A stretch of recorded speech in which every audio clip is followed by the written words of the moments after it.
Hi guys, for today's teardown, this the cheap eBay broadcast camera from the other day. It is the JVC GY-X2E. So it is not working. I did test it. It powers up, but the viewfinder will only display snow and no video output at all, even in the bars test mode. And I have no tape to test the tape drive. So it is a very impressive and heavy unit from JVC. And what is interesting, it seems to be made of modules stuck together with screws. So we will have a look at this and try to take it apart as far as possible. Maybe it will be possible to separate the camera head from the tape module. We will see. So first, a little bit of a walk around.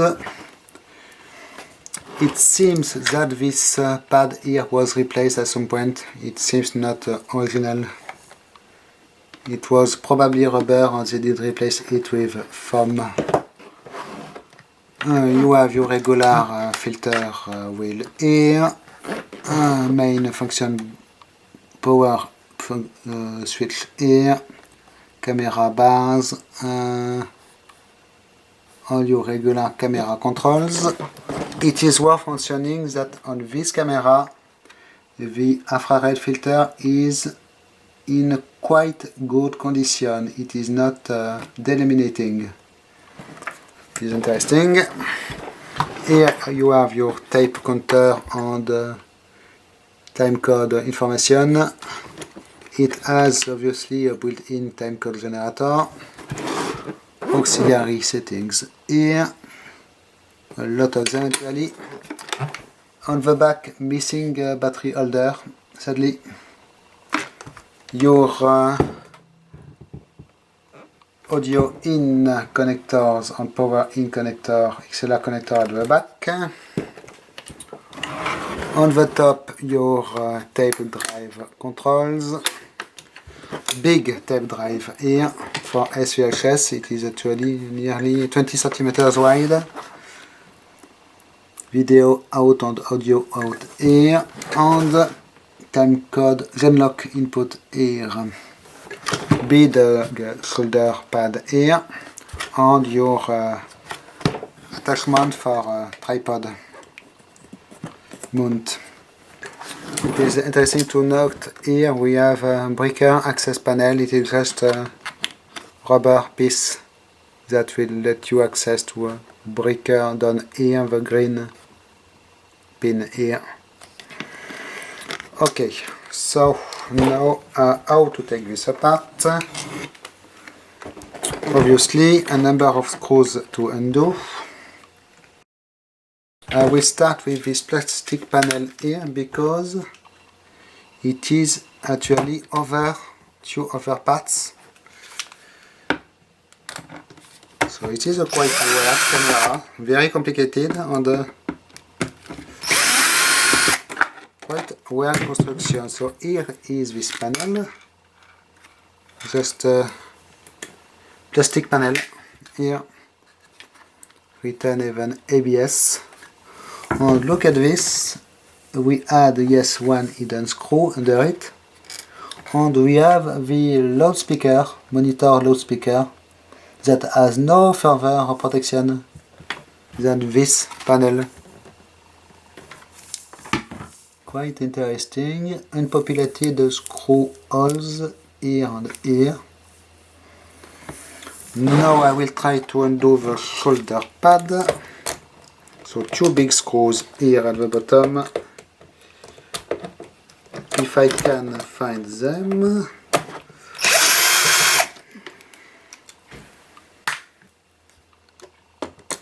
I want to put this back together later, so I do put the screws in a compartment box. So this shoulder pad that just get out like such. Little bit of a damage here. It is foam, so maybe I could be able to re-glue it if I find a glue that will not attack the foam, but will actually glue the foam. I have to do a little bit of research about this. So very strong piece. It seems we have a aluminium frame inside to reinforce it. And what does it reveal? It reveals one more hidden screw. It reveals one other power switch that is not populated. Interesting. And on the bottom we have one extra plate with the screw holes to the shoulder pad, more screws to attach it, and here an opened panel. So it looks like there is provision for some kind of a cover, but either it is missing or it was not populated. Quite weird. So I will undo this part real quick. Thanks to the power screwdriver. Because actually it is preventing me to undo this side cover here, it seems. Oh, maybe not. But still, I want to know what we have under it. So weird construction, made for easy repair, but not laborless repair, obviously. Just because of a number of screws. It is repairable, but probably expensive. So, well, this equipment is expensive anyways. Die cast aluminium piece here. Okay. And nothing, no extra parts, except we can now see the, yes, look at this, the seal between the two parts here. And it is revealed actually that it is moving, so it is interesting. So before I open the side panel here, I will actually remove the handle and try to remove completely the top module, the camera module, see if it is doable or not. So the handle is die cast aluminium also, everything is die cast aluminium or aluminium alloy or magnesium. Captive screws here, and excuse me, it is a little bit large for my bench. Super long screw here that will free the handle.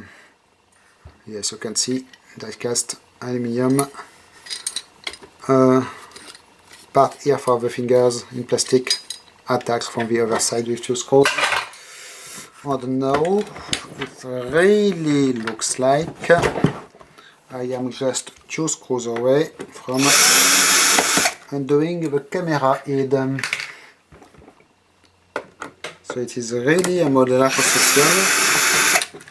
Interesting, like some Sony cameras, but Sony cameras, as you can see, it is not like this. In Sony cameras, your back module will remove neatly and you will have a big header connector, like such. On this camera adapter, you get the idea, 4 screws and you change your camera head.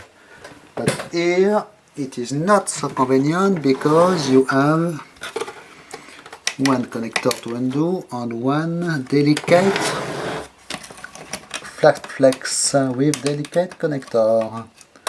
So this is not field replacement proof apparently.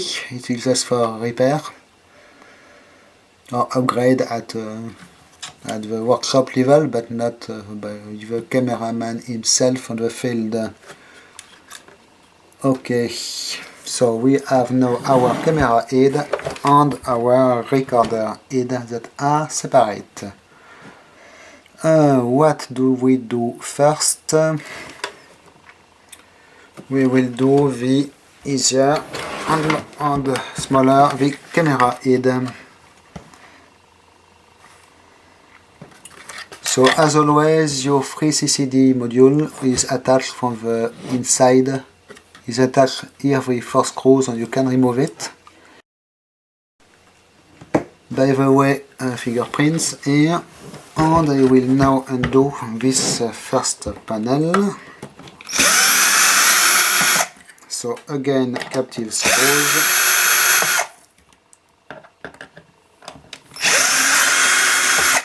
Nice construction. So we can expect a lot of electronics in here, like this. So here is your side panel with a RF interference gasket here, and we have what seems to be probably a programmable IC with a sticker on it.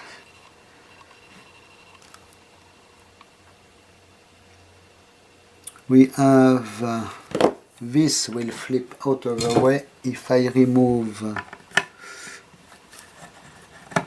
2 screws, and if I remove the screws with the correct size of screwdriver, it is even better. Like this, and it will reveal more electronics. Not sure what we have up here. Here is what it looks like. A lot of adjustments, as you can guess. And everything is more or less captive in this. You cannot really take it much, just remove your circuit board, except this one that is on some kind of an hinge connector. I do not know if it will keep a perfect contact when you will rotate it though. So let me see what we have under this little cover here, because I am quite curious.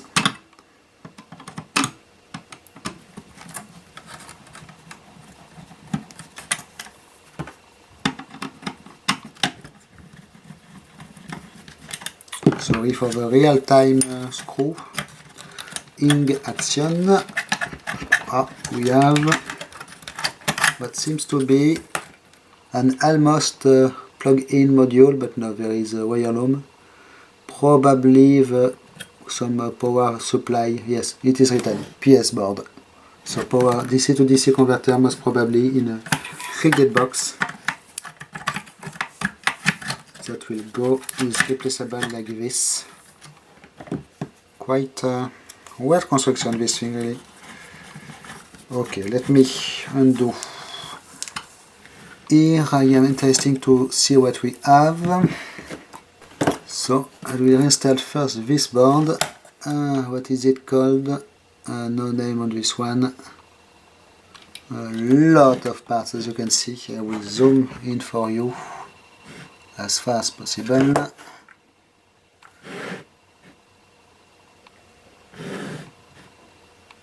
Little settings here. Lot of trim pots, mostly analog stuff probably. Shielding here, and here is for this one. Okay. So what do we have here? I will just reinstall one screw to secure this board. So probably just the buttons.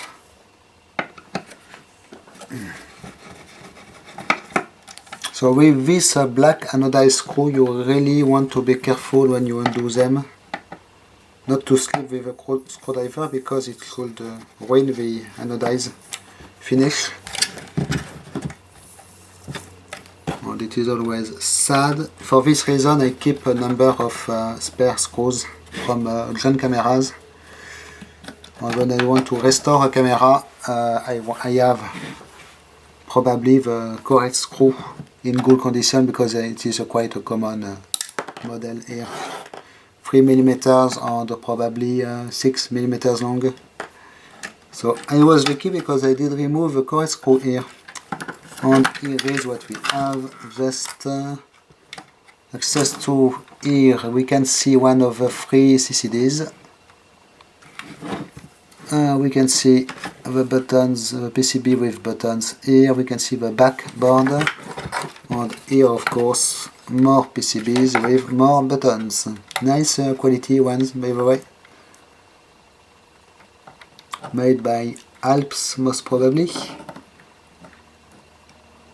Main switch here.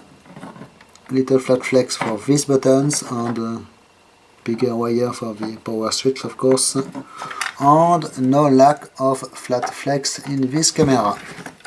Okay, I will put back this side together and then we will go to the other side. So here is the other side. On a really high-end cameras you will have here the brand on the model number in aluminium plates. But here it is just C-screen. More die-cast aluminium action here, and here is what we have. As you can see, no shortage of electronics. A little hoverboard here, and the main board here, which is called the no name on this board, but you can see it is really packed with electronics. So this one I will flip out of the way really quick. Some kind of filters here, and Sony clips CXL 1009, whatever it is, and one more of these hinge connectors you can open while keeping the contacts for repair, and probably pop out of the way completely, but I do not want to break anything, so I will not try this. Well, already the camera is broken already, but I do not want to do any extra damage because it is a collectible one. On this screw here we have a grounding wire loop. So what do we have in here? More of the same stuff, obviously. More crystal oscillators, more this hybrid module thingies. And still no information about what the board name is. Let me zoom in for you. Really impressive amount of electronics. And we have more. Here you can see the other side of the power supply converter we did pull earlier. There is obviously a stack of PCBs here.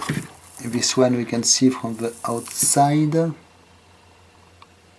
Not much on it, just a few electrolytic capacitors, not much as far as I can see. And this one is probably too difficult to access, but I can try this one here behind this shading.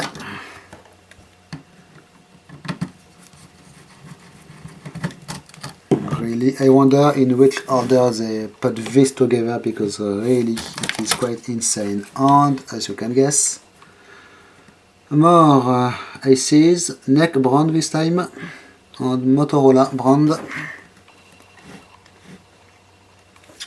And if I flip it out of the way, a bunch of probably bad electrolytics, surface mount electrolytics here. And here is our 3CCD assembly with our prism in the middle. So it is quite interesting, and look how they did solder at the factory with CCD holders in the exact correct position. It is not done exactly this way. Do I have another one remaining? No. I had another one previously and it was not made like this. A lot of flat flex, as you can see. The two boards here at the back are just interconnect boards, really, with a few capacitors on the passive parts. It is written PR board assembly, this one here. Power ones have no name.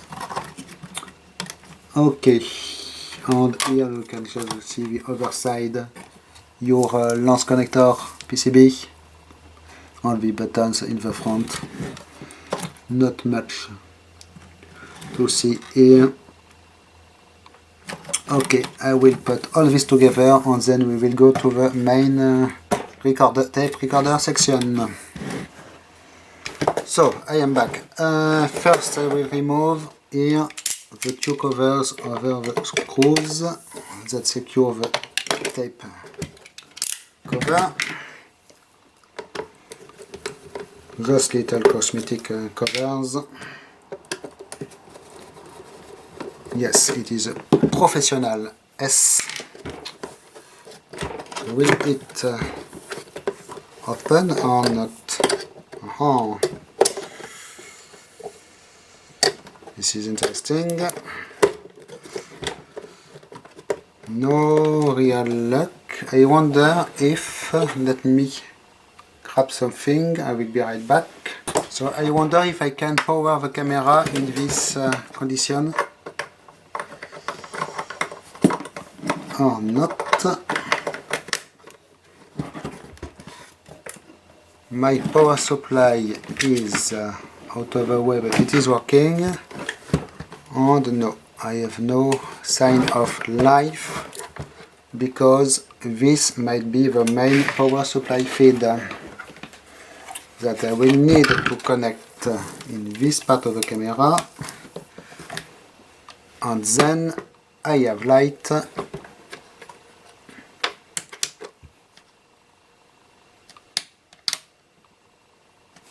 Maybe I will be able to open. No, it is really annoying because I need also to reconnect the flat flex. I just want to power the tape unit and open it.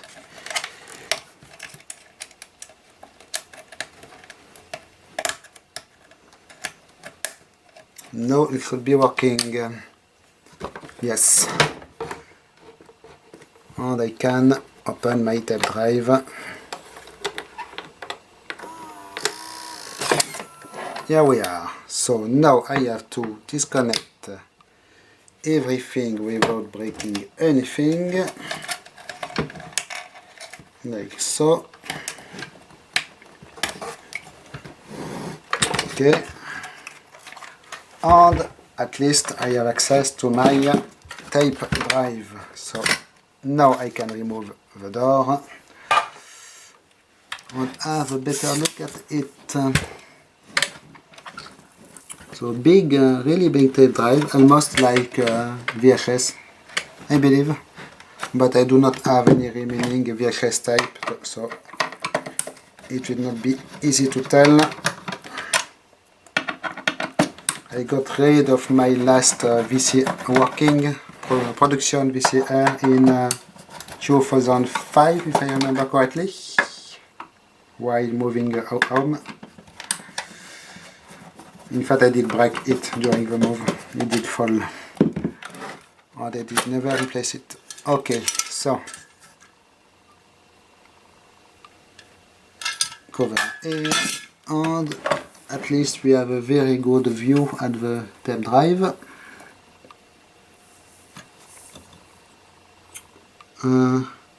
Six heads, it seems. Tape drum. Here you can see the heads.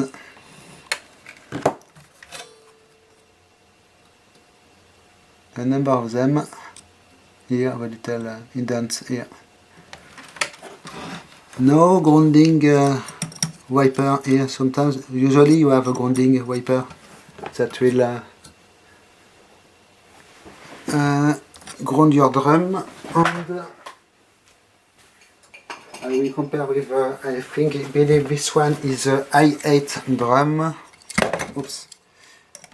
Yes, it is bigger, but this one has a lot of embedded electronics with clip-on boards, you can see under this epoxy. So preamplifiers are mounted here directly, and we have these very nice rotary contacts. So this is from Sony.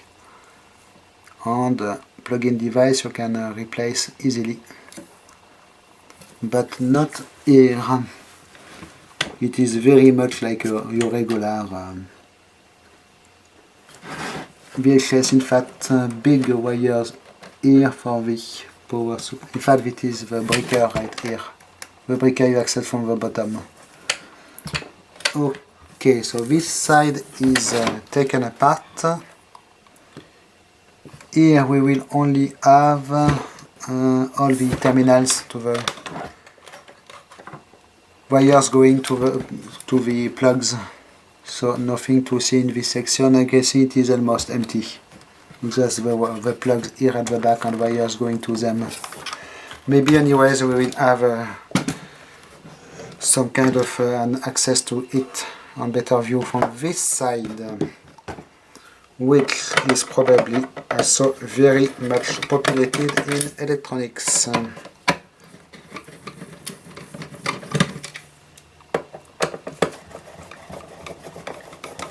So usually you have a hinge behind this door here, and you can really flip it out of the way and work inside. Yes, look, hinge here. So as I said, this bottom compartment is almost empty. You can see there is not much going to it, that's the wires. But here we have the rear side of all your controls. I will not bother undoing everything, but you can see some wire harness, big flat flex, super cap here for some reason. And there is only one hinge. It is quite interesting, in fact. On this side you have no hinge, it is playing around, but in this, on here you have one. The previous camera I did a teardown off was Sony and had a proper hinge at both sides. Here just your LCD driver. Well, maybe not just this, because actually you have little settings here. Super cap here, oh, nice bulge here, look at this. I am not sure if I will be able to reveal it completely. I will try. Yes, under this flat flex, look at this. Bulge wires glued over sticky tape pad on epoxide. Quite a lot of them actually. I did not notice any bulge in the camera part, but here obviously someone did make a mistake, or something we did prove not to be good enough and had to be modified. Interesting. And it looks like this, no, I was going to say, oh, look at this, I did not notice it, but here you have actually an extra board which is glued over the first board. This is an extra flat, thin piece of PCB. They did glue to replace some tracks probably. So this is a wall bulge, and there is a big pad of solder here attaching it to a leg of this IC, and some epoxy glue to secure it. Interesting. I love to discover such things in equipment. It is good when some other people make mistakes and it is not you. Here probably some more power supply conversion stuff going on. And there are a big shielding. You can lift this shielding. Maybe not. Yes, probably DC to DC power conversion going on here. There is some kind of a motherboard here at the bottom, and it goes all the way to the other side, and you can see the big hinge connector to this PCB screwed on it, and all the wires and everything go to this board. So now I will first unzoom, then I will try to remove. So it is really annoying because in fact this thing is in the way. Now this door. So I need to find a way to keep it in place and it will fall just like so. So screwdriver time to secure it like this. And now I will try to, in fact I need this particular screwdriver, so I will take another one. I can undo this big PCB. Here you can see a ton of passive parts, really. So all surface mount, a ton of adjustments. And it will reveal, wow, a lot more. Probably the main video signal processing here, because we have delay lines involved in video signal processing. Two of them. We have this board, maybe it is a plug-in board, yes, like such.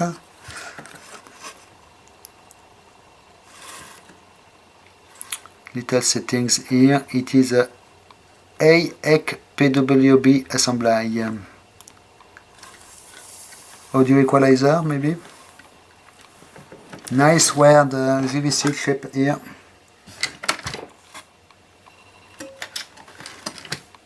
Here, just in the middle of your screen, and a bunch of adjustable coils here, inductors, all in the same module. A lot of electrolytic caps, which are probably the reason why the camera is not working when they die. I do not know if they are boards or just normal interconnect wires here. So more of the same stuff here with both capacitor. This is the CRF assembly. And here for some reason the delay line is on a little buffer board like this. And quite a large delay line actually. More of armada of capacitors. Where the flat transistors here or something else. Seems to be 4 legs in a flat package. This one also. I do not remember seeing this part. A part like this previously, anywhere else.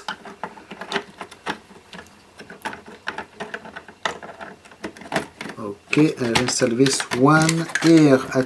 Obviously they had not enough space and had to populate one more little board here. And we start to have a good view at the actual back side of a tape drive. That should be able to access after undoing 2 more screws. So this thing is really a pain, guys.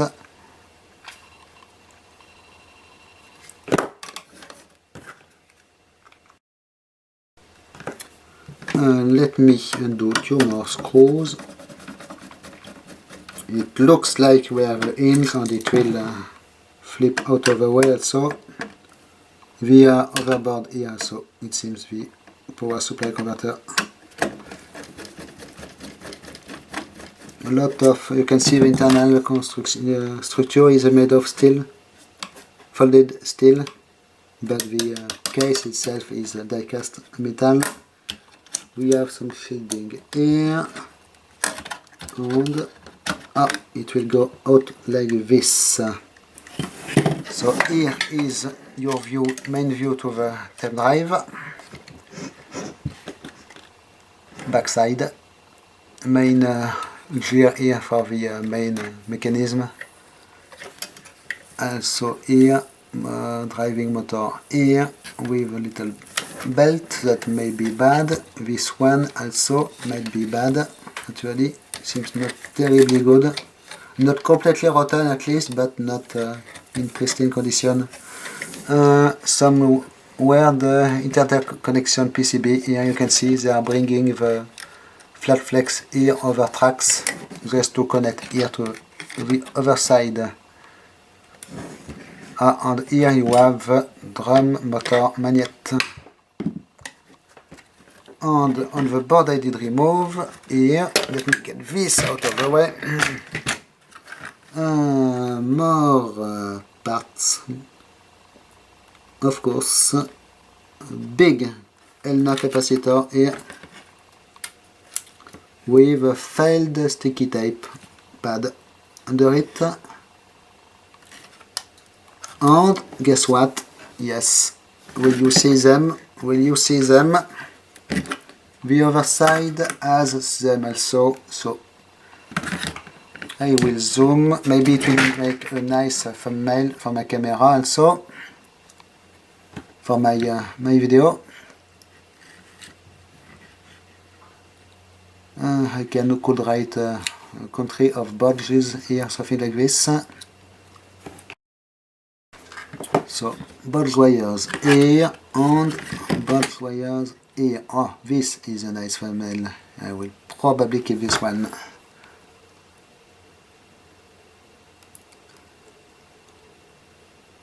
Okay, maybe even in the other direction, like this. So you can see they did add here one other time a flat thin PCB that goes here, is soldered here and here, and apart from this I have wires connected to it.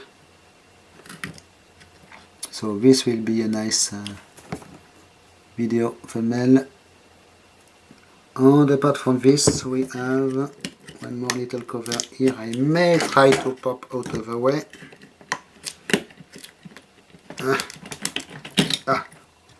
Yes, more power supply conversion stuff, probably. Okay, so this was impressive. Quite a thin PCBs, by the way. Seems they are only double-sided. Yes. Okay, so now I have to put all this back together. As you can see, it is quite a lot of stuff. Nice golden contacts in here. I'm not sure how it will show on camera, but they seem to be quite nice. Okay, so thanks for watching. Do not forget to share, like, subscribe and so on. Bye bye.